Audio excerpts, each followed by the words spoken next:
How do you feel about your performance? I feel great. Round one, we're feeling each other out. It was a little bit slower pace, but once round 2 and 3 came, I felt really good how it went to the ground, and then round 3 where I started opening it up. Certainly we know you were supposed to fight the karate hottie, so how much did the change in opponents affect your preparation and, you going into this fight?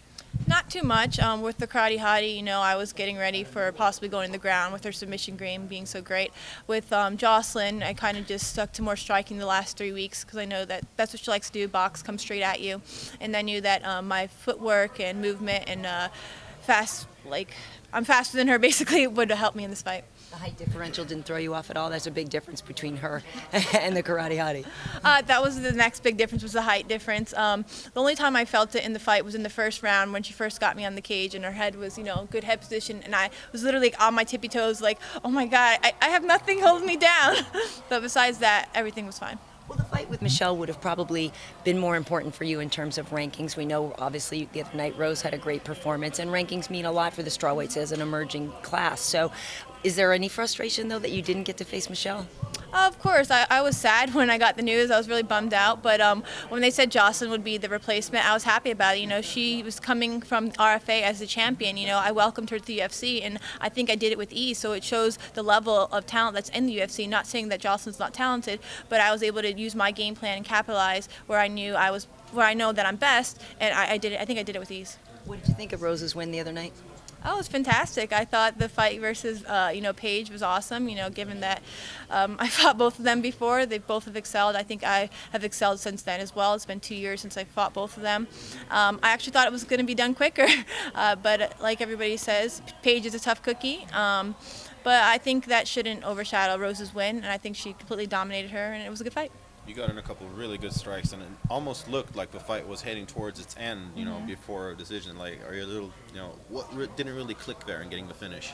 I think in the third round when I started going off on her, sometimes you'll get tied up on the fence, and it's like, I really do want to let go of you, and I wanted to whisper in her, hey, I want to let go and bang with you, but she's strong too. She's holding on to me because she doesn't know what I want to do, but I was trying to let go so I can go back and punch her, but she doesn't know I want to do that, And then in the second round, when we were doing the ground, there was a time where I felt like I could have the head and arm triangle, and I was going to go for it, but I'm like, just take your time, don't rush it. What if you make the mistake and she comes on top of you? But I saw things that I could do, so that's great for my next fight when I'll see it again, and then I'll be able to capitalize on it. I think little by little, things are coming my way, and I think this fight was a really good fight.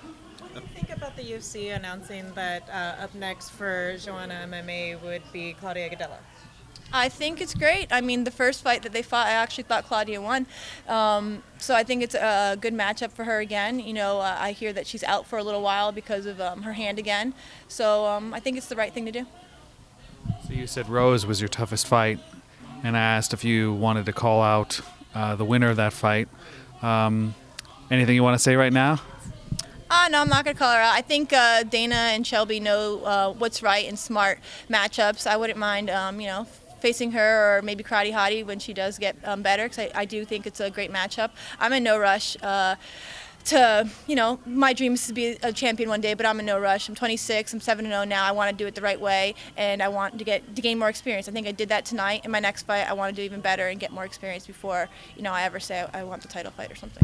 Looking at the way that fight played out, though, between Rose and Paige, how do you think you match up against Rose now? How do you think that fight would be different? What do you think would happen? I think it'd be a fun fight. I think it'd be fireworks. I remember us opening up the first ever pay-per-view, I think, or live, whatever, stream for Invicta, and it was a great fight. And, the commentators were saying this is a title fight in the future, and I think that's true, It might not be a title fight when we fight next, but I think it'd be a great fight, fireworks, Now I'm getting more comfortable on the ground, so, she has a slick jiu-jitsu game as well, and I think I'll be able to, put on a good fight with her should that matchup come. American Top Team is such a well-known club, but can you talk to us about the women that train there and what kind of bond you have with the others? Oh man, it's amazing. I think we have 5 girls in UFC, 4 strawweights, 1 Bantamweight, we have at least like 10 competing all the time, and it really is a family. We train together, we have barbecues together, we do our birthdays together, we go out together. It's amazing. And like, I was almost crying before I walked up here because like my fights, the style that I have, you know, when you're not with me every single day and don't know my style, I go in there, I feel like I can do it easily. But when I fight with the girls in my gym, it's just like, man, you know, sometimes after practice, I'm crying. I'm like, I feel bad. Like, I'm like, damn, do I suck or something? But it's not that I suck, it's the level of talent is so amazing. You know, we got Valerie, we got Nina, those are strawweights, we got Amanda, and then we have a bunch of talented amateurs as well. So it's just like, and Jessica Aguilar, I can't forget Jessica Aguilar, she's my idol, love her. So it's just like, God, you go in there, you get your butt kicked so you can come in here and win. Do you think the fact that you competed in, you know, on such a big event may have helped, you know, your worth in the division, so to speak? For sure, I think that Shelby putting me on this fight card was that in itself gave me confidence that, you know, he thinks greatly of me. You know, unfortunately, it wasn't Michelle Watterson that I was going to fight. People are looking forward to, but Jocelyn was a game opponent, and I do believe that she belongs in the UFC. But I just showed her, you know, what the UFC was about tonight. Thanks, guys. And she'll be at the press conference. Bye, guys. Thanks, Thank you.